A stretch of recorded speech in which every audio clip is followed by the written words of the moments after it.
मैं आपके सामने एक ऐसी शक्ति, एक ऐसी ताकत का वर्णन करने जा रहा हूं। वो और कोई नहीं बल्कि एक साधारण सा शिक्षक है, और वो है government girls higher secondary school Jahangirabad Madhya Pradesh की प्रिंसिपल डॉक्टर उषा खरे जी। आपको गर्व होना चाहिए कि आपकी माँ बर्तन मांजती है और फिर भी आप परीक्षा में बैठे हैं, तो ये बताने की बात थोड़ी ना। बेटा कुल मिला के मुद्दा यह है कि जितनी तुम्हारी उम्र नहीं है उससे ज्यादा का मैम का अनुभव रहा है काय का पढ़ाने का और कॉपी चेक करने का। आप कहोगे हाँ एक मैडम आई थी, हाँ पूरे गांव में ढिंढोरा पीटो, उससे क्या पढ़ाई करो बेटा, बर्तन मांजती तो पास हो और फिर उनको बर्तन मांजने छुड़वा के अपने घर में रखो व्यवस्थित तरीके से, उनके लिए पैसा कमाओ। बहुत स्ट्रिक्ट रूल्स बन गए हैं।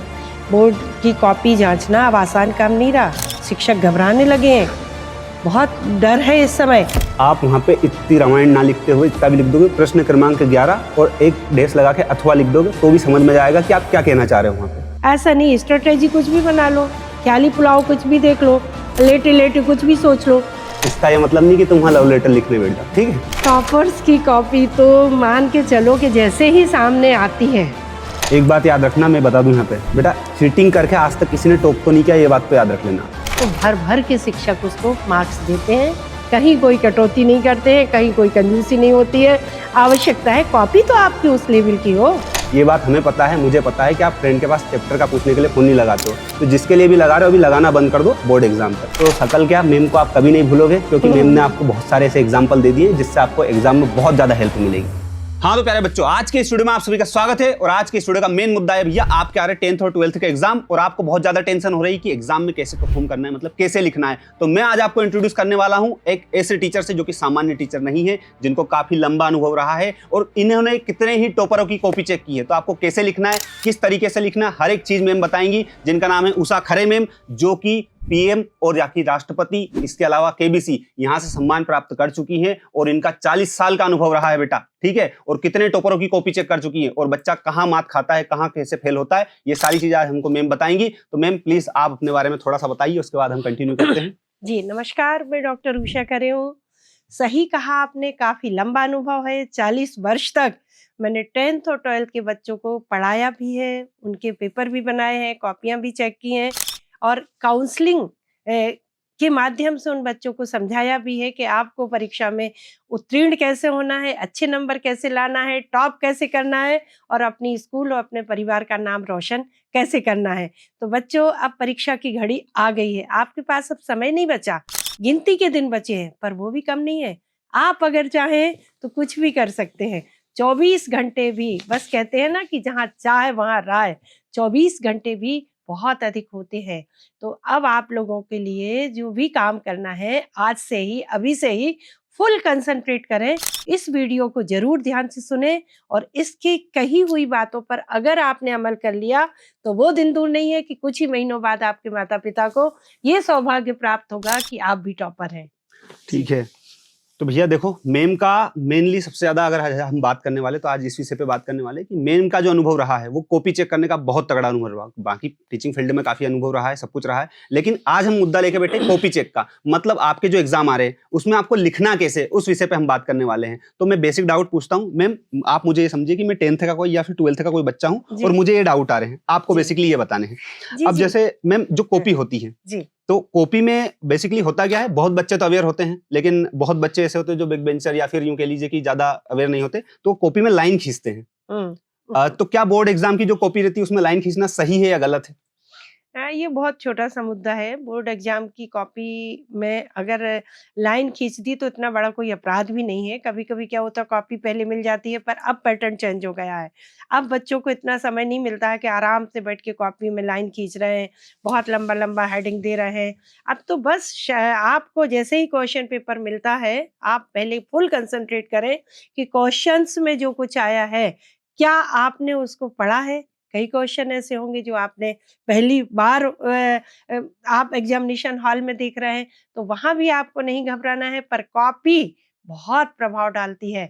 आपकी ऑर्नामेंटल तरीके से सजी सजाई तो नहीं कह सकते, पर अगर सिस्टमेटिक कॉपी है जहां सीक्वेंस में आप आंसर लिख रहे हैं, सीक्वेंस में आप इफेक्टिव आंसर लिख रहे हैं और कोशिश कर रहे हैं कि एग्जामिनर को, जो आपकी कॉपी जांचने वाला है, उसको सहूलियत भी हो और स्पष्टता, मतलब पूरा क्लियर हो कि आप लिखने क्या जा रहे हैं, आपका सीक्वेंस क्या है, आप कहना क्या चाह रहे हैं।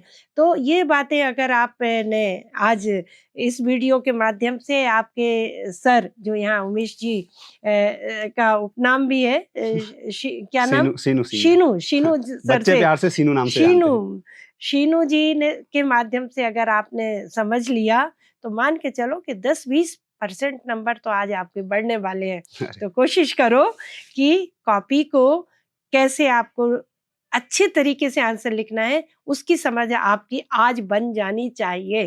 ठीक है जी। तो मैम आज आपसे हम मिले हैं तो ऐसा नहीं है कि आज ही मिले, इसकी प्लानिंग काफी पहले से हुई थी और प्लानिंग में ये हुआ था कि ये बच्चे जो कमेंट करते हैं वो हर एक कमेंट में उठा के आपके पास लाया हूँ। अब इनका दूसरा कमेंट या फिर इनका दूसरा डाउट ये रहता है, बहुत सारे बच्चों का ये रहता है कि ऑब्जेक्टिव का क्या रहता है। आजकल के जो बच्चे ना ये रास्ता देखते हैं कि कोई आए हमें ऑब्जेक्टिव टिपाए, तो हम क्या करते हैं कि ऑब्जेक्टिव लास्ट में करते हैं, ठीक है। और ये पहले क्या करते हैं, पहले कोई सी सेक्शन या बी सेक्शन उठा के लॉन्ग आंसर करने लग जाते हैं। तो क्या ये फॉर्मेट सही है कि पहले लॉन्ग आंसर कर दो, ऑब्जेक्टिव सबसे लास्ट में कर दो? ऐसा करने में कुछ गड़बड़ हो सकती है क्या? नहीं, देखिए ऐसा नहीं है। कॉपी जांचते समय हम लोगों को ऐसे कोई इंस्ट्रक्शन नहीं होते हैं कि हमें सीक्वेंस की कॉपी मिलेगी तो ज़्यादा कंफर्ट जोन में मार्क्स देना है, या किसी बच्चे ने लॉन्ग आंसर जो अधिक नंबर के होते हैं अगर वो पहले लिख दिए तो कोई अपराध कर दिया, ऐसा कुछ नहीं है। अगर आपका जिस पर्टिकुलर क्वेश्चन पर बहुत अच्छी समझ बनी हुई है और उसको आपकी मेमोरी रिकॉल कर रही है तो आप उसको अच्छे तरीके से आप टाइम मैनेज करते हुए पहले भी कर सकते हैं। और ऑब्जेक्टिव अगर आप बाद में कर रहे हैं तब ऐसा कोई अपराध नहीं हो रहा है। पर अगर एक सीक्वेंस से आप चले और कूल काम तरीके से आप परीक्षा हाल में बैठ के एक सिस्टमेटिक शब्द बार बार आ रहा है उस पर काम करेंगे तो तब भी नंबर तो वही मिलना है और वैसे भी आपको नंबर वही मिलना है, पर जांचने वाले को थोड़ी सी सहूलियत हो जाती है और आपकी एक टाइम फ्रेमिंग हो जाती है कि अब मेरे इतने क्वेश्चन हो गए। जो कम नंबर वाले क्वेश्चन है वो फटाफट हो जाते हैं, लास्ट में जो ज़्यादा नंबर वाले क्वेश्चन है उनको आपको समय ज़्यादा मिल जाएगा।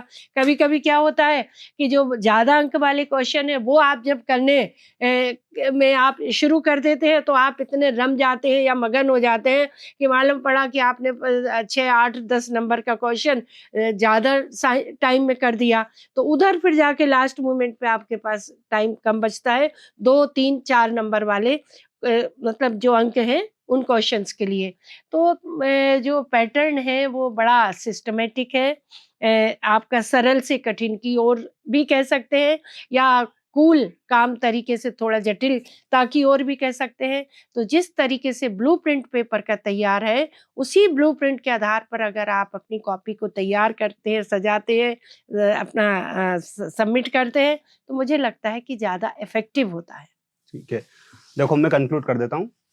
बेसिकली मैम ये कहना चाह रहे हैं आपसे, सरल स्पष्ट भाषा में बोलूँ तो, कि अगर आप पहले सी सेक्शन या बी सेक्शन कर दोगे तो अनर्थ नहीं हो जाएगा, लेकिन अगर आप ट्राई ये करना कि आप जैसा ब्लूप्रिंट दे रखा है, जैसा आपको बोला गया एग्जाम में कि पहले ऑब्जेक्टिव फिर बी पोर्शन फिर सी पोर्शन, तो वैसे ही करो। बाकी ऊपर नीचे कर दोगे तो कोई गलत नहीं होगा। हाँ, ऐसा कुछ गलत नहीं है। अब इसके अलावा मैम एक छोटा सा डाउट और है, हालांकि ये डाउट ऐसे है कि एक पूछना नहीं चाहिए, लेकिन बच्चे तो बच्चे हैं, उनको आते हैं डाउट कि एग्जाम में बहुत सारे बच्चे डिजाइन डालने के लिए 2 पेन लेके जाना चाहते हैं, एक ब्लैक और एक ब्लू। तो क्या 2 पेन यूज करना चाहिए, और अगर यूज करते हैं तो उसके कोई नुकसान है या फायदे हैं, क्या है आप मुझे बताइए। नहीं, ऐसे कोई नुकसान नहीं है, पर हाँ कोशिश करें बच्चे अनावश्यक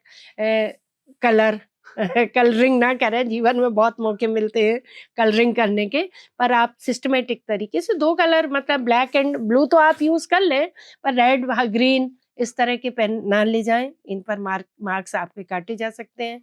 तो इन 2 पेनों में बच्चों को क्या, देखिए बच्चे तो बच्चे हैं, उनको जब कहा जाता है कि कॉपी अच्छी अट्रैक्टिव सुंदर दिखनी चाहिए तो उनका मन करता है कि 2 तरह की स्याही हम यूज़ करेंगे तो हमारा थोड़ी स्पष्टता रहेगी। जब हमारा एग्जामिनर कॉपी को जांचेगा तो वो देख पाएगा कि हमारा क्वेश्चन कौन सा है, आंसर कहाँ से शुरू हो रहा है। तो इसके भी तरीके हैं, सिस्टमेटिक प्रॉपर गैप देकर प्रॉपर आकृति आप शब्दों की ले लें और उसमें आप करें, अंडरलाइन कर सकते हैं। तो ऐसे कोई हार्ड एंड फास्ट ऐसे बोर्ड से निर्देश नहीं होते हैं कि आपको मतलब ये करना है वो करना है। बच्चे कर सकते हैं, 2 कलर यूज कर सकते हैं, ब्लू एंड ब्लैक। ठीक है, तो प्यारे बच्चों, 2 कलर आप यूज कर सकते हो, कोई दिक्कत नहीं है, लेकिन एक भी करते हैं तो नंबर कटने का कोई ऐसा नहीं चांसेस नहीं नहीं नहीं रहते हैं। कुछ तो नहीं। मेरा सजेशन पर्सनली ये रहेगा आपसे कि अगर आपकी राइटिंग ठीक है, थोड़ी बहुत भी ठीक है, थोड़ी बहुत भी अगर ठीक है, तो आप एक पेन का यूज करो, उससे आपका समय भी बचेगा, क्योंकि एक पेन चेंज करोगे फिर दूसरा उठाओगे तो 10 मिनट तो आपके ऐसे ही खा जाएगा वो पेन, तो उससे क्या ही मतलब निकलेगा। बाकी अगर आपको डिजाइन डालने का शौक है तो आप 2 पेन नहीं, यूज कर सकते हो, कोई बहुत दिक्कत अच्छी नहीं है। बात है। टाइम के लिए टाइम सेविंग होगी, कंफ्यूज नहीं होंगे हाँ, और फिर कभी-कभी गिल्टी नहीं फील होगा और ये मैंने उसमें अंडरलाइन उस पेन से करना था, नहीं कर पाया। तो अच्छा, ऐसी बातें भी नहीं होंगी फिर। ठीक है। और मैम एक डाउट मेरा एक और ये है कि बच्चे जो जब प्रश्न लिखते हैं, जैसे हुँ, फॉर एग्जांपल प्रश्न क्रमांक 11 का उत्तर लिखना है, तो जी। बच्चे बाकायदा वहाँ लाइन लिखते हैं प्रश्न क्रमांक 11 का उत्तर, फिर नहीं, लिखते नहीं। अथवा का उत्तर। तो अरे ये क्या नहीं। है, ये मतलब ये सही है या अरे सही नहीं, क्या नहीं, है? एग्ज़ामिनर तो आपका न क्वेश्चन नंबर देखता है। देखिए, वो कॉपी जाँचने के बाद उसको पूरी पोस्टिंग करनी पड़ती है फ्रंट पे, हाँ, कि आपने उधर आपका मान लीजिए सेक्शन 3 का फलाँ क्वेश्चन उसने जाँचा है, तो वो उधर मार्क्स देने के बाद उसको दूसरी जगह वो मार्क्स पोस्ट करने पड़ते हैं। तो ऐसा नहीं है कि आप बहुत डिटेल लिखोगे तो आपको ज़्यादा नंबर मिल जाएँगे, ऐसा कुछ ठीक नहीं है। है। तो भैया, आप वहाँ पे इतनी रामायण ना लिखते हुए इतना भी लिख दोगे प्रश्न क्रमांक 11 और एक डैश लगा के अथवा लिख दोगे तो भी समझ में जाएगा कि आप क्या कहना चाह रहे हो वहाँ पे। ठीक है? मैम इस हाँ। तरीके से लिख सकते हैं? हाँ, हाँ, बिल्कुल। बिल्कुल ईज़ी और है। इसके अलावा अब मैं बात करता हूँ मैम कि एक मिथ होता है, ये हुँ, सबसे बड़ा बच्चों के माइंड में एक बैठा हुआ है हुँ, कि जितने पेज भरेंगे, जितनी कॉपी भरेंगे, उतने नंबर आएँगे। जैसे कॉलेज में होता है। कॉलेज में हुँ, बेसिकली होता क्या है कि हमारे दोस्त यार बोलते हैं कि पेज भर के आओ चाहे गाने लिख के आओ। हुँ। तो ऐसा क्या बोर्ड एग्ज़ाम में होता है? नहीं। बिल्कुल नहीं होता। बहुत स्ट्रिक्ट रूल्स बन गए हैं। बोर्ड की कॉपी जाँचना अब आसान काम नहीं रहा। शिक्षक घबराने लगे हैं। बहुत डर है इस समय कि अगर मध्य प्रदेश बोर्ड में स्पेशली कि अगर आपने बच्चे की प्रॉपर कॉपी नहीं जांची है तो बच्चे को पूरा पावर है, वो कॉपी निकलवा लेता है, अपनी कॉपी देखता है, एग्जामिनर के पास भी जाती है, वो कॉपी हाईलाइट होती है विभाग में, वो ब्लैक लिस्टेड हो सकता है अगर वो कहीं नंबर उसने दिए हैं और जोड़ घटाना करना भूल गया है, उसने फ्रंट पे उनको पोस्ट नहीं किए हैं, तो ऐसे टीचर्स की ये छोटी मोटी गलती नहीं है, इनके लिए पूरे एक्ट बने हुए हैं, पूरा डर बना हुआ है। अगर वो उसके क्राइटेरिया में जैसे कई बच्चे मैंने देखा हुई हैं गलतियाँ शिक्षकों से कि अब एक टॉपर बच्चा है उसको उम्मीद है हमें 80 नंबर मिलेंगे। मालूम पड़ा कि उस बच्चे के 24 नंबर मिले परीक्षा में। अब वो बच्चा तो ऑब्वियसली कॉपी तो खुलवाएगा ना। हुँ। जब कॉपी खोलेगी तब पूरी आपकी शिक्षक की गलती पकड़ में आएगी। तो बच्चों ऐसा कुछ नहीं है बेटा कि आप ये कंफ्यूज हो जाएं, घबरा जाएं कि बहुत ज़्यादा लिख के आएंगे तो बहुत सारे नंबर, अरे जितने नंबर पूछे गए हैं अगर सिस्टमेटिक उसका आंसर और पूरा उसमें लिमिटेशन दी रहती है, इतने वर्ड्स में लिखें, इतना देखें, 3 लाइन में इतने शब्दों में इतना दें और मार्क्स भी डिस्ट्रीब्यूट प्रॉपर होते हैं, ये 2 अंक का है, ये 3 का है, ये 4 का है, ये 5 का है, ये 6 का है, ये 10 का है। जब पूरा ब्लूप्रिंट तैयार है तो बहुत ज़्यादा काहे को कंफ्यूज हो रहे हो, काहे को इतना दिमाग लगा रहे हो, आप तो कंसंट्रेट करो कि हम जो लिखने जा रहे हैं वो जितने आंसर जितने शब्दों में पूछा गया है उतना ही दें, तो प्रॉपर जितने अंक तब भी मिल रहा है यहाँ भी मिलेंगे। अब स्टोरी वाली बातें कब पैदा होती हैं अब हम आपको बताते हैं। आपने डाला क्वेश्चन नंबर 6, ठीक है, कंटेंट कुछ और पूछा है, आप कंटेंट कुछ और लिख रहे हैं, तो कभी-कभी कुछ गैर ज़िम्मेदार शिक्षक जिन्हें ये नहीं करना चाहिए, ये प्रतिभाशाली बच्चों के साथ खिलवाड़ होती है। तो मैं संदेश दूँगी कि ऐसा शिक्षकों को गलत नहीं करना चाहिए कि अगर उस बच्चे ने एप्रोप्रिएट आंसर नहीं दिया है तो मार्क्स काटने चाहिए। ऐसा नहीं कि कॉपी भरी हुई है, तो आपने उठा के आँख बंद की और मार्क्स दे दिए। तो मैं इसको रिकमेंड सजेस्ट नहीं करती हूँ कि इस तरह से मार्क्स दिए जाएँ और मैं उन बच्चों से भी कहना चाहूँगी कि इतनी गलतफ़हमी में ना रहें कि हम तो कुछ भी लिख के आ जाएँगे, हमें मार्क्स मिल जाएँगे, ऐसा नहीं होता है। ठीक है। मैम इसके अलावा एक सबसे बड़ा डाउट बच्चों का, जो सबसे ज़्यादा बच्चों ने पूछा है, क्योंकि अब ये कॉपी में बहुत सारे बच्चे तो लिख के आते हैं, हुँ, आधे बच्चे कीड़े-मकोड़े बना के आते हैं। हुँ, तो क्या राइटिंग कितनी इम्पोर्टेंट है? बिल्कुल स्पेशली सही। हिंदी, इंग्लिश और जो एसएसटी वगैरह के पेपर एग्ज़ाम्स होते हैं इनमें। मैथ्स में तो ख़ैर कुछ भी कर लेते हैं बच्चे, लेकिन राइटिंग जो है वो कितनी इम्पोर्टेंट है आपके पॉइंट ऑफ व्यू से? बिल्कुल सही सवाल आपने उठाया है। मैं तो कह रही हूँ कि करंट में जो बच्चे स्कूलों में अध्ययनरत हैं, ये ग्रामेटिकल मिस्टेक बहुत कर रहे हैं। इन बच्चों को छोटी की मात्रा, बड़ी की मात्रा, छोटू की मात्रा, बड़ू की मात्रा लगाना, कुछ का कुछ वहाँ वो सोचते हैं हम कॉपी भर रहे हैं, तो बिल्कुल कीड़े-मकोड़े जैसे राइटिंग है, फास्ट-फास्ट चलेंगे। अरे भाई क्या जा रहा है? आपको 3 घंटे सफिशिएंट टाइम है, टाइम मैनेजमेंट लेके आपने परीक्षा की तैयारी की है, फिर परीक्षा हॉल में क्यों घबरा रहे हो? अपना टेम्परामेंट तो सही रखो, आप अपने पे कॉन्फिडेंस रखो, आप जो पढ़ के आए हो उसको रीमेमोराइज़ करो, सब आ जाएगा। और एक तरीके से आप सिस्टमैटिक तरीके से जवाब लिखना आप शुरू करो, तो ना तो आपसे स्पेलिंग मिस्टेक्स होंगी, यदि आप पूरे समय परीक्षा हॉल में हैं, आपकी कॉपी पर हैं, अपने प्रश्न पर हैं, अपनी राइटिंग पर, अपने पेन पर हैं, तो आपसे गलतियाँ नहीं होंगी। ये उन बच्चों से होता है जो बैठे तो परीक्षा हॉल में सोच कुछ और रहे हैं। इस क्वेश्चन का आंसर लिख रहे हैं, अगले क्वेश्चन के बारे में सोच रहे हैं, तो वहाँ भी आपको टेम्परामेंट अपना बिल्कुल सही रखना है, घबराना नहीं है। अगर कुछ छूट रहा है आपसे तो छूटने दो। ब हमने तो मेरा तो एक्सपीरियंस ये है, मैंने बहुत परीक्षाएँ दी हैं, 8 डिग्रियाँ हैं मेरे पास। और मैंने तो मतलब 2014 तक पढ़ाई के साथ, नौकरी के साथ 1984 में मैं नौकरी में आई थी और 2014 तक मैं आपको बताऊँगी, हिंदी से एमए मैंने किया 2006 में। तो मैंने देखा परीक्षा हॉल में बैठ के कभी-कभी जो क्वेश्चंस के आंसर हमें नहीं आ रहे, वो हमारे अचानक हमको आने लगते हैं। तो घबराएँ ना और राइटिंग ना बिगाड़ें, राइटिंग बहुत महत्व रखती है, बहुत अधिक महत्व रखती है। बेटा कुल मिला के मुद्दा यह है कि जितनी तुम्हारी उम्र नहीं है नी, उससे ज्यादा का मैम का अनुभव रहा है काय का पढ़ाने का और कॉपी चेक करने का। जितने तुम कॉपी में शब्द लिखे नहीं आओगे ना अभी एग्जाम में, बोर्ड एग्जाम में, उससे ज्यादा मैम ने टॉपरों की कॉपी चेक कर दी। मैम आपने इतने सारे टॉपरों की कॉपी चेक की है, 40 साल का अनुभव रहा है मैम को, ठीक है। प्रधानमंत्री, राष्ट्रपति, इसके अलावा केबीसी, मतलब ये इन जगहों से सम्मान मिला है, ठीक है। तो अब सोच लो, छोटी मोटी हस्ती तो है नहीं, अभी तुम्हारे लिए संजीवनी बूटी का काम कर रही है बेटा, क्योंकि तुम फेल हो गए तो समझ लेना पापा कितना कूटेंगे तुमको। अब मैं ये कहना चाह रहा हूँ मैम कि अगर मान लीजिए आपने इतने सारे टॉपरों की कॉपी चेक करी, तो आपको एक ऐसी कौन सी कॉमन चीज मिली जो हर टॉपर की कॉपी में मिलती, जो इन बच्चों को इंप्लीमेंट करनी चाहिए इनकी कॉपी में? टॉपर्स की कॉपी तो मान के चलो कि जैसे ही सामने आती है, दिल खुश हो जाता है एग्जामिनर का, और ऐसे भर-भर के उसको इतना आनंद की प्राप्ति होती है और मार्क्स तो रुकते ही नहीं है। जितने नंबर का क्वेश्चन है, करीब-करीब हमें लगता है कि अगर बिल्कुल उसने रिलेवेंट आंसर दिया है, स्वच्छता पे उसने ध्यान रखा है, उसने प्रॉपर डिस्टेंस मेंटेन किया है, प्रॉपर उसने काम किया है, तो भर-भर के शिक्षक उसको मार्क्स देते हैं। कहीं कोई कटौती नहीं करते हैं, कहीं कोई कंजूसी नहीं होती है। आवश्यकता है कॉपी तो आपकी उस लेवल की हो। हाँ, तो भैया मैम ने क्या बोला, कॉपी देखते दिल खुश हो जाता है। इसका ये मतलब नहीं कि तुम वहाँ लव लेटर लिखने बैठ जाओ, ठीक है ना। लव लेटर नहीं लिखना है, लेकिन दिल खुश न करने का मतलब ये कि साफ सुथरा स्पष्ट, जितना पूछा उतना लिखो, ज्यादा वहाँ पे ज्ञानी बनने की आवश्यकता नहीं है।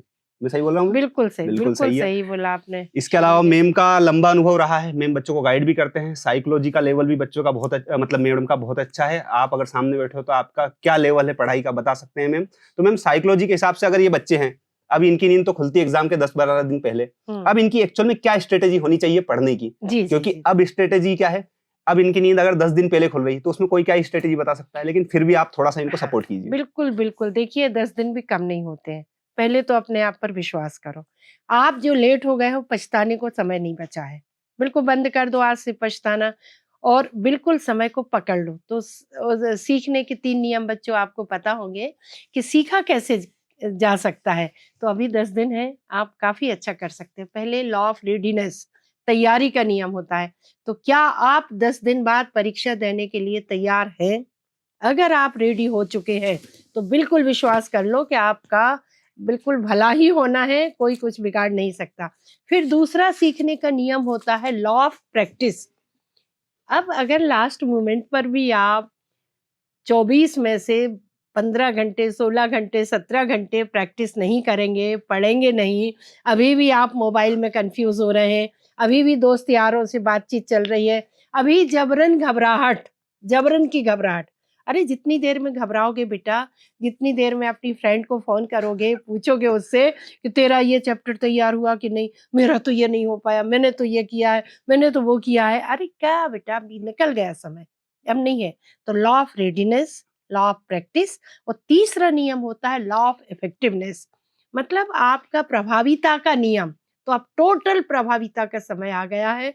साल भर जो आपने किया वो तो गया, अब समय है कि जो आपको जितना से ज़्यादा इफेक्ट डाल सको अपनी कॉपी में डालो। मूल्यांकन का आधारशिला आपकी कॉपी है, उसी पर ईमानदारी से चेक होता है, होने के बाद आपको मार्क्स मिलते हैं, वहीं से आपकी मेरिट बनती है और आपका जीवन सफल हो जाता है। हमने जन्म या हमारे माता पिता ने हमें स्कूल में क्यों भेजा है? इसी बात को भेजा है कि हमारा रिजल्ट सफलतापूर्वक सबके सामने आए।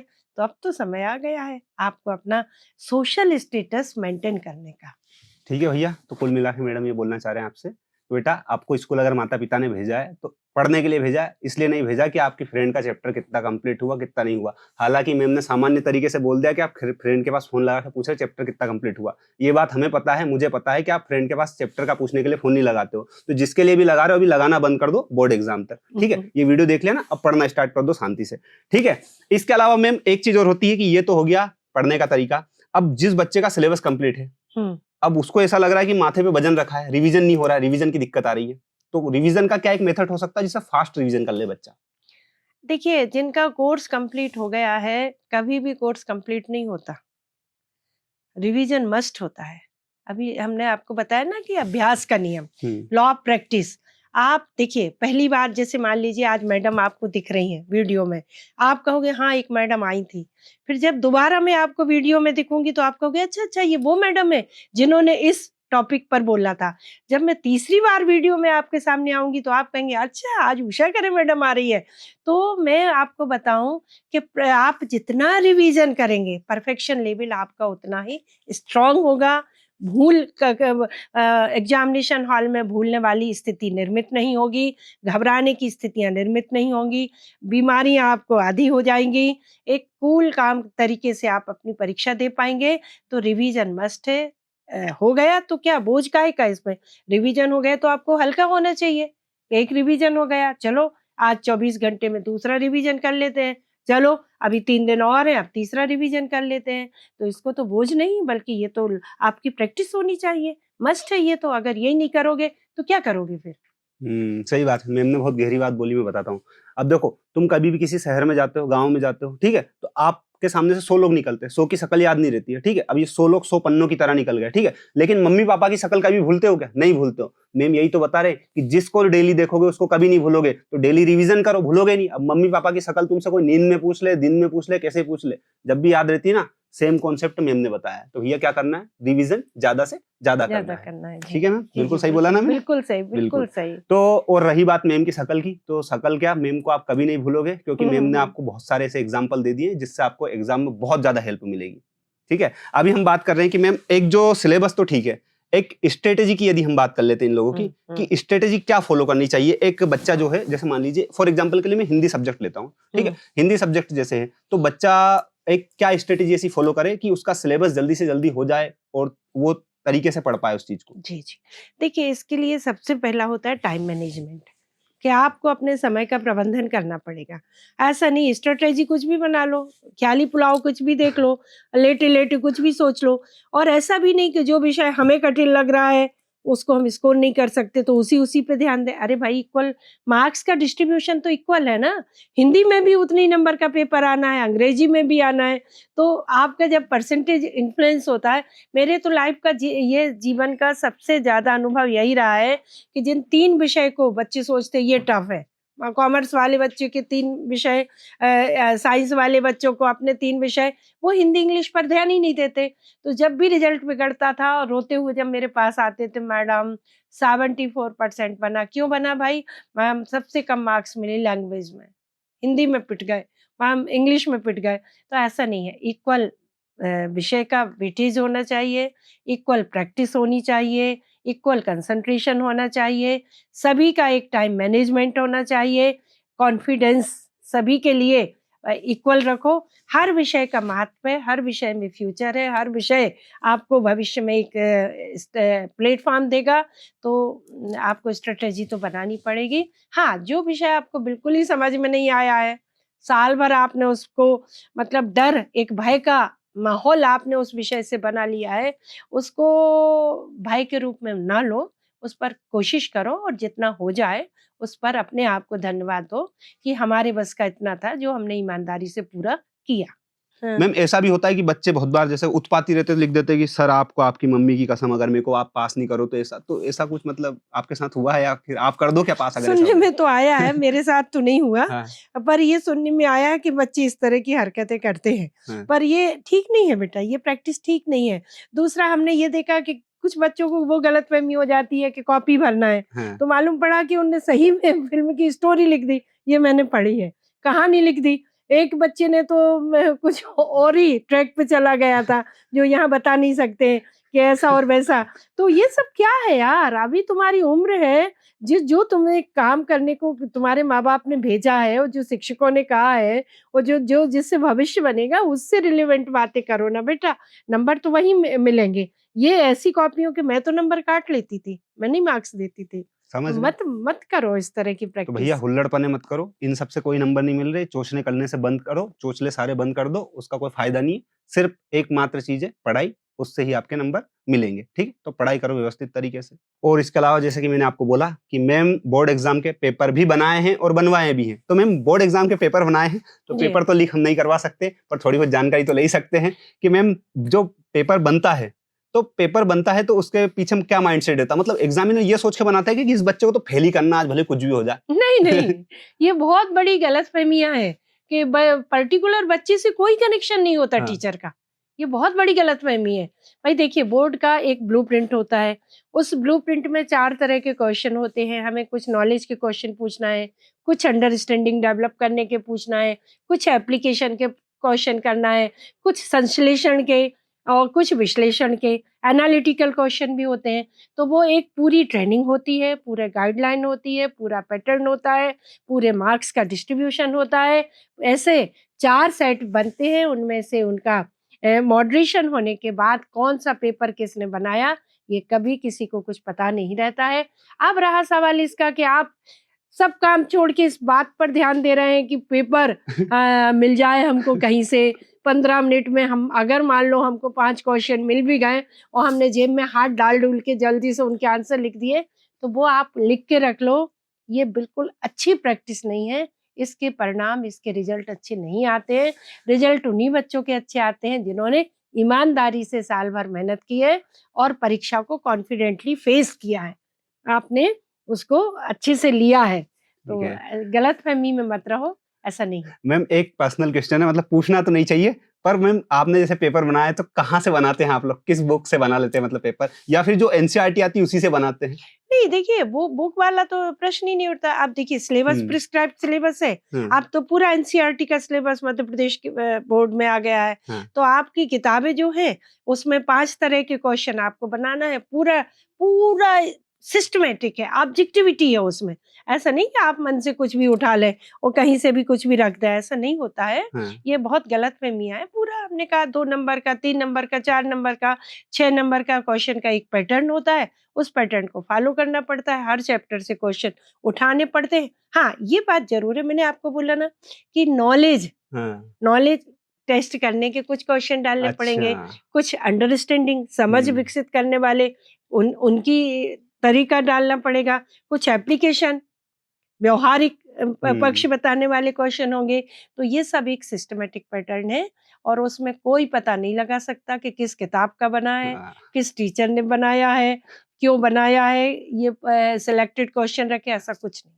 अच्छा, तो भैया कुल मिला के वो जो एग्जाम में क्वेश्चन आता है ना, वो तुमको ऐसा नहीं आता कि आज तो इस बच्चे को फेल करना ही है ये क्वेश्चन डाल के। वो इसलिए आता है ताकि आपके दिमाग के हर डायमेंशन को कवर किया जा सके कि तार्किक क्षमताएं कैसी है, सोचने की क्षमता कैसी है, इस तरीके से पेपर बनता है शायद से। और कुल मिला के मैम ने जो बोला कि आप एनसीईआरटी बुक जो कि हम पढ़ाते हैं, पूरा आपको पीडब्ल्यू का परिवार पढ़ा रहा है, आप हमारे परिवार के हिस्से, आपको जो हम पढ़ा रहे हैं वो पूरी बुक के हिसाब से एनसीईआरटी की बुक से ही आपका पेपर बनता है। अगर आप ठीक से पढ़ ले तो आपका काम हो जाएगा। तो पढ़ो, और क्या, किसकी रास्ता देख रहे हो फिर, और क्या है ना मैम? मैम इसके अलावा मेरा एक छोटा सा क्वेश्चन और है कि बच्चों का आजकल उठापे करने का बहुत वो होता है कि चीटिंग करने का मतलब एक कि 4-5 नंबर ज्यादा ले आएंगे या चीटिंग करके टॉप कर देंगे। तो चीटिंग का मतलब क्या इनके भविष्य पे प्रभाव पड़ेगा, वो बता दीजिए आप। बहुत ज्यादा प्रभाव पड़ेगा। कैसा? चीटिंग करके कभी किसी ने टॉप नहीं किया है। आप समझें कि जिस समय वो परीक्षा हॉल में अपनी चिट रख के जेब में जाते हैं, सबसे पहले उनका बिहेवियर ही एबनॉर्मल होता है।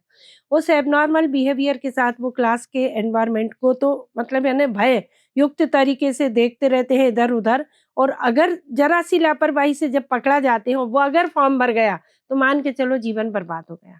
ब्लैक लिस्टेड हो जाते हैं, बोर्ड में उनका नाम चला जाता है कि ये इनका फॉर्म भरा गया। क्लास में जो शिक्षक उनकी ड्यूटी कर रहे हैं, उनका व्यवहार बदल जाता है, और फिर आप ये मान के चलिए कि उनको जितना दिमाग में और दूसरे क्वेश्चंस आते थे, वो भी वहाँ बैठे-बैठे भूल जाते हैं। तो चीटिंग मुझे लग रहा है कि दुनिया की सबसे बुरी प्रैक्टिस है।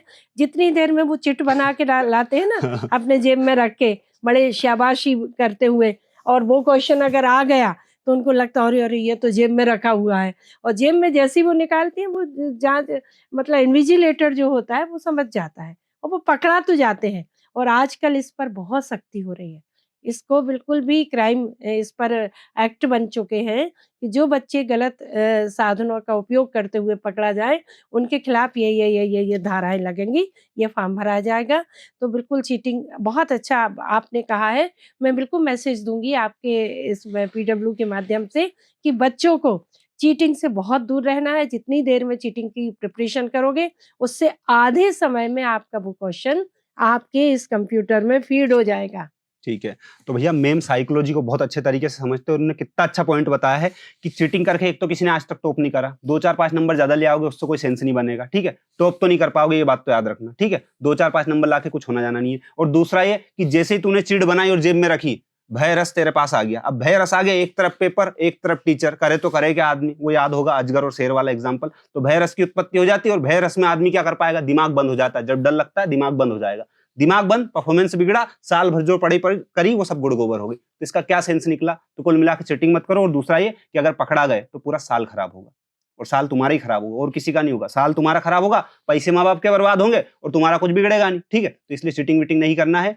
मैं लास्ट क्वेश्चन मैम से आपसे पूछना चाह रहा हूँ कि मैम जो बच्चे हैं, जितने भी बच्चे इस बार बोर्ड एग्जाम की तैयारी कर रहे हैं, इन सबको आपके हैंड से ऐसा कुछ मैसेज देना चाह रहे हो आप, जो बिगनर है या फिर यूं कह लीजिए जो बच्चा बैक बेंचर है, कमजोर है पढ़ाई में या टॉपर है, इन सबको एक दो कोई ऐसे मैसेज जो आप देना चाह रहे हो ताकि इनके एग्जाम में अच्छा परफॉर्म कर पाए? जी। तो बच्चों, अब परीक्षा के 10 दिन पहले, 8 दिन पहले मेरा यही मैसेज है कि आत्मबल को कमज़ोर ना होने दें। सेल्फ कॉन्फिडेंस आपका बिल्कुल जीवित रखो। आप सीखने के तीनों नियम की रेगुलर प्रैक्टिस करो। आप बिल्कुल परीक्षा देने के लिए तैयार हो जाओ, और सबसे बड़ा सोशल मीडिया से दूर हो जाओ। सबसे बड़ा मैसेज है, इस समय दोस्ती यारी बेटा आपका भविष्य बिगाड़ेगी, आपके माँ-बाप के सपनों को चकनाचूर करेगी, समाज में जिस जगह आपको बैठना चाहिए उस स्थान पे आने से आपको रोकेगी। तो टाइम मैनेजमेंट, सेल्फ कॉन्फिडेंस और सोशल मीडिया से दूरी, ये मस्ट है, इसे फॉलो करो और इस पर अमल करते हुए अपनी प्रिपरेशन के लिए तैयारी करो। हम सबकी शुभकामनाएँ आपके साथ हैं। बिल्कुल। और मैम ने याद हो तो बीच में एक चीज और बोली थी कि सारे सब्जेक्टों पे ध्यान देना। ऐसा नहीं मैथ अच्छा लग रहा तो दिन रात मैथ ही मैथ पढ़े जा रहे, पता चले हिंदी इंग्लिश में फेल ही हो गए, तो ये समस्या है। क्योंकि परसेंट तो सबके जुड़ के बनेंगे ना, तो सभी सब्जेक्ट पे इक्वल ध्यान देना है, सबसे बड़ा रिवीजन करना है और अपनी पढ़ाई को बेहतर तरीके से करना है। एडिक्शन जो भी फोन वोन ये जो चोंचले तुम्हारे थोड़े दिन के लिए बंद करना है, ठीक है? बाकी आपका कुछ भी डाउट हो, छोटा मोटा कैसा भी डाउट हो, आप बिल्कुल कमेंट करके बता सकते हो, अगर आपको डाउट है, जेन्युइन डाउट है तो, ठीक है? और इसके अलावा मैं आपसे जानना चाह रहा हूँ, एक मेरा लास्ट क्वेश्चन है कि यदि कोई भी बच्चा है, जैसे मान लीजिए जो बच्चा कर रहा है अभी तैयारी, अब इसमें होता क्या है कि बच्चों को दिक्कत ये आती है कि सोर्सेस को लेके एक प्रॉब्लम होती है।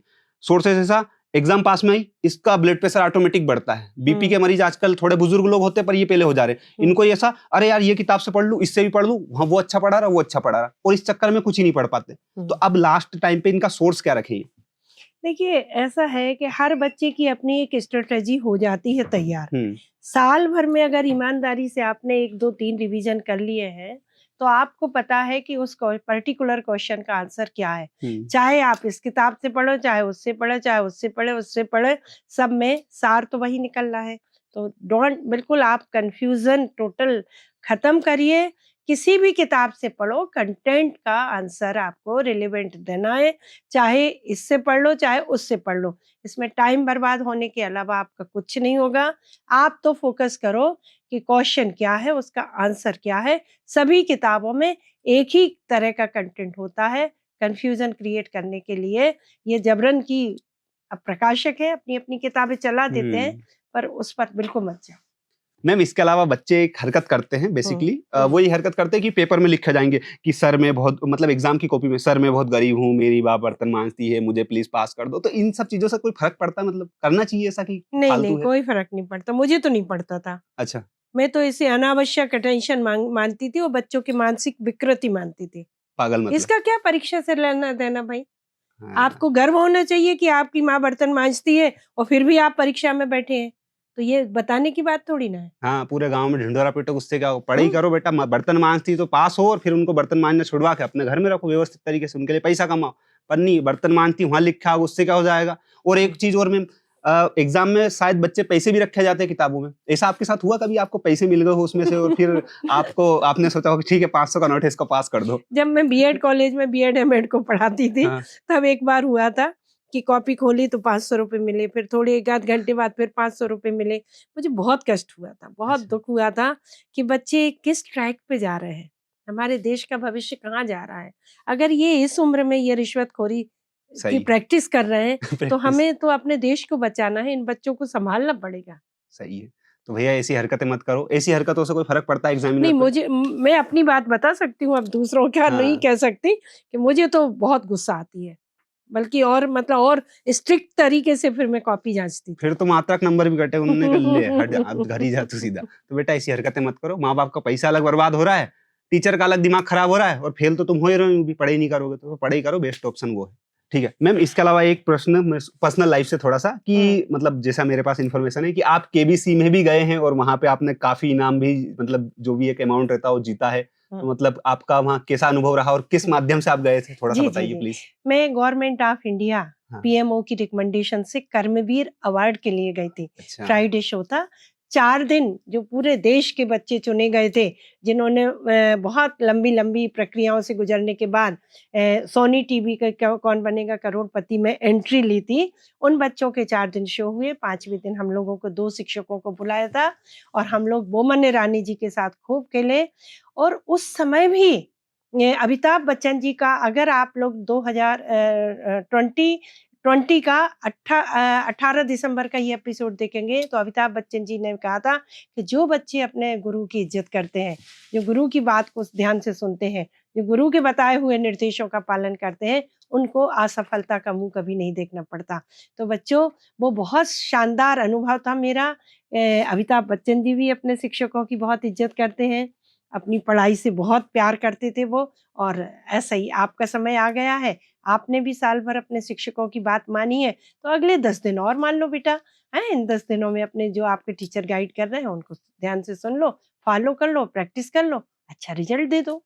ठीक है मैम, इसके अलावा एक चीज और थी मैम, थोड़ा ज्यादा पर्सनल हो रहा है कि वहां पे आपने 25 लाख रुपए शायद से जीते थे, तो उन पैसों का आपने क्या किया, प्लीज बताइए ना। जी, जी, जी। वो 25 लाख रुपए जो मैंने कर्मवीर अवार्डी के रूप में प्राप्त किए थे, मैंने शासकीय कन्या उच्चतर माध्यमिक विद्यालय जहांगीराबाद, जो गर्ल्स स्कूल है, वहाँ पर एक रोबोटिक्स लैब बनाई थी। 5 मल्टीनेशनल कंपनियों के सहयोग से हम लोगों ने वहाँ पर आर्टिफिशियल इंटेलिजेंस से लेकर कोडिंग से लेकर ऐसे सारे डिजिटल प्रोग्राम लॉन्च किए थे हम लोगों ने। माइक्रोसॉफ्ट कंपनी ने भी हमें बहुत हेल्प की थी कि आज जहांगीराबाद गर्ल्स स्कूल, सरकारी स्कूल की बेटियां पूरे भारत में, मध्य प्रदेश और भोपाल का नाम रोशन कर रही हैं। तो वो पैसा हमारा बिल्कुल सार्थक दिशा में लगा। मुझे गर्व है कि सोनी टीवी ने हमें ये अपॉर्चुनिटी प्रदान की। ठीक है, और मैम यहीं तक नहीं रुके हैं भैया, सेवानिवृत्त हो चुके हैं, लेकिन हमने जैसे बोला कि बच्चों को गाइड करना है, मैम मीटिंग छोड़ के आप लोगों के लिए आ गए, आप लोगों को गाइड कर दिया। और इतनी मतलब अब आराम करने की अवस्था के बाद भी वो मंत्री जी, जो कि अपने शिक्षा मंत्री जी, उनके साथ एजुकेशन के क्षेत्र में काफी कुछ अच्छा कर रहे हैं। थोड़ा सा वो पर्सनल चीजें इसलिए बता नहीं सकते, बट काफी कुछ अच्छा एजुकेशन के क्षेत्र में कर रहे हैं, जिसका परिणाम आपको कुछ सालों में देखने को मिलेगा। तो मैम आपने इतना कीमती समय दिया, इसके लिए आपका बहुत बहुत बहुत धन्यवाद। और ऐसे ही अगली बार आइएगा और इन बच्चों को बताइएगा। बिल्कुल। आपका आप पीडब्ल्यू वालों का हाँ। बहुत-बहुत धन्यवाद। बड़े पीक पर, बड़े मौके पर आपने मुझे बुलाकर मेरे लंबे अनुभव को बच्चों के लिए मतलब पहुंचाने में जो आपने मुझे मंच दिया, प्लेटफॉर्म दिया, आप सबका भी बहुत बहुत धन्यवाद।